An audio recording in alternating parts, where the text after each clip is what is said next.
banyak yang rusak di dalamnya. Jadi memang ini harus menjadi upaya kita petani. Tidak bisa kita harapkan jaminan-jaminan kualitas seperti itu dibagi-bagikan, dan itu faktanya. Bahkan tidak hanya padi, kalau Bapak sudah beli jagung juga seperti itu. Kalau Bapak beli benih kedelai juga seperti itu. Nah, padahal apa yang harus kita lakukan ini sebetulnya sangat simpel dan sangat murah. Modalnya ini adalah hanya telur bebek dan garam. Nah, mengapa telur bebek? Karena inilah yang paling pas untuk menggabungkan segala yang setengah terisi. Jadi bibit-bibit yang setengah terisi dengan kebutuhan bebek ini, semua akan menjadi kamu dan bisa kita pilih menjadi bibit yang tidak perlu kita pakai. Lebih baik kita menambah bibit, tapi bibit yang berkualitas daripada harus memaksa menanam yang betul-betul tidak berkualitas baik. Karena bibit ini hanya 20 kilo, tetapi kalau Bapak tanam 1 hektar, resikonya lebih berat.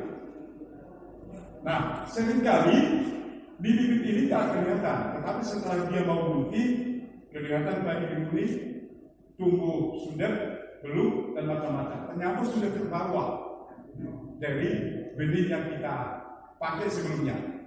Nah, bagaimana supaya itu tidak terjadi? Inilah yang harus kita lakukan. Pertama, ini air. Nah, ini Bapak Ibu kalau ini sudah dilakukan, bisa dikasih lagi tetangga. Jadi jangan bikin yang baru lagi. Yang ini dipakai lagi tetangga untuk memilih benih. Jadi kita mau asas kerja petani itu harus betul-betul kita praktekkan. Kenapa? Karena kalau lahan Bapak misalnya kena serangan hama, di samping Bapak akan kena. Kan umumnya seperti itu kalau pertanian. Jadi kita mau semua melakukan supaya semua selamat dari hama dan penyakit. Nah, yang pertama adalah air. Nah, air ini secukupnya sesuai kebutuhan benih Bapak. Nah, bisa misalnya cara merendam benih tidak harus langsung 20 kilo. Kan bisa 1 kilo dulu, 2 kilo dulu diganti-ganti supaya cukup air jadi karena terlalu banyak medianya. Nah, yang pertama ini. Jadi ini telur bebek, kalau ini dalam keadaan masih baik, maka ini akan tenggelam Bapak Ibu sekalian. Dalam keadaan masih baik, ini akan tenggelam. Jadi yang harus yang tenggelam Bapak Ibu, tidak boleh yang rapuh, karena kita nggak bisa mengukur jadinya kalau dia tidak tenggelam. Nah, ini Bapak Ibu semua masih tenggelam. Nah, setelah itu ditambahkan garam. Jadi garam ini bebas saja. Kalau dekat laut boleh pakai laut juga, dicampur dengan air biasa. Garam untuk sapi yang biasa yang besar-besar juga nggak apa-apa. Ini juga boleh. Nah, ini dicampurkan ke air ini, Bapak Ibu sekalian. Nah, berapa jumlah garam ini sampai telur yang tadi mengambang? Jadi kalau telur bebek itu sudah mengambang, berarti jumlah garamnya cukup, jangan ditambah lagi. Nah, apa gunanya? Setelah ini kita lakukan, maka semua benih yang setengah terisi tadi akan mengambang. Jadi hanya yang bernas yang akan tenggelam. Nah, selanjutnya benih yang tenggelam itulah yang kita pakai sebagai benih.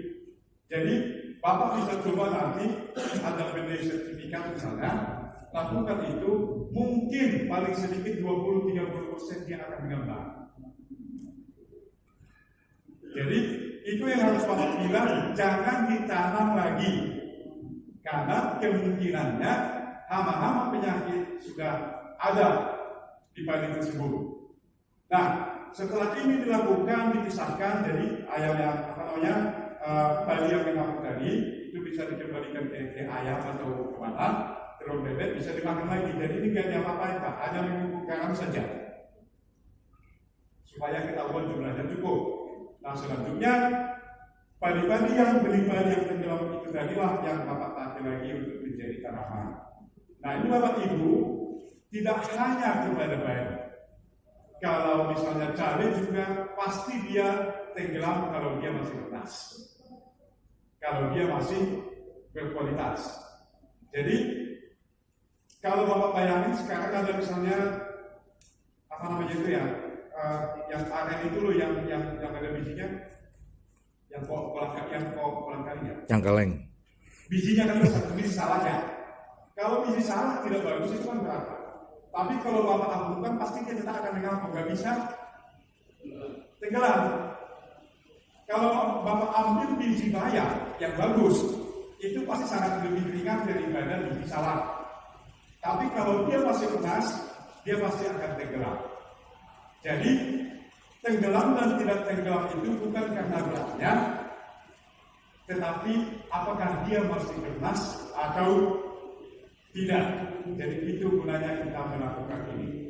Mungkin kalau kita tetangga-tetangga sawah kita yang lain itu sudah melakukan ini bersamaan, mungkin paling kita selamat sampai panen Pak, gak ada gangguan hama dan penyakit. Karena luar biasa biaya kita sekarang untuk hama dan penyakit Pak, setiap tahun.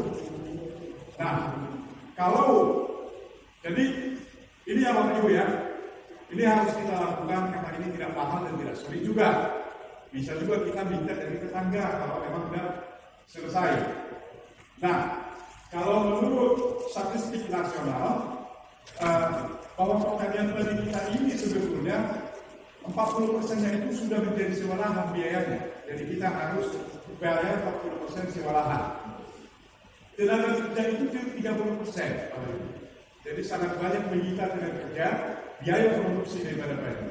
Pupuk kimia itu sekitar 20%. Sisanya yang lain 10%. Artinya apa? Kita ganti. Mengapa tidak pupuk kali saja kita bertanya? Karena di angka itu tadi yang banyak menghabiskan biaya pertanian itu adalah sewa lahan, tenaga kerja, dan pupuk kimia. Itu 90%. Nah, ini menjadi perjuangan kita. Kita semua bisa berubah itu tentu dengan penggunaan pupuk organik. Nah, kita tidak harus beli pupuk organik, tapi bisa bikin seperti yang tadi. Bagaimana supaya bisa kita bikin tempat bahannya? Kalau kita harus memindahkan bahan kompos ke tempat lain, biayanya juga cukup besar Bapak Ibu sekalian. Jadi metodenya adalah di mana ada bahan kompos, di situ kita buatkan komposnya. Begitu Pak. Jadi nggak ada teknologi yang unik di situ, hanya soal garam, gula, apa tadi? Urea dipadankan tutup terpal. Sudah 2 bulan paling lama, jerami itu sudah 100.000 Pak.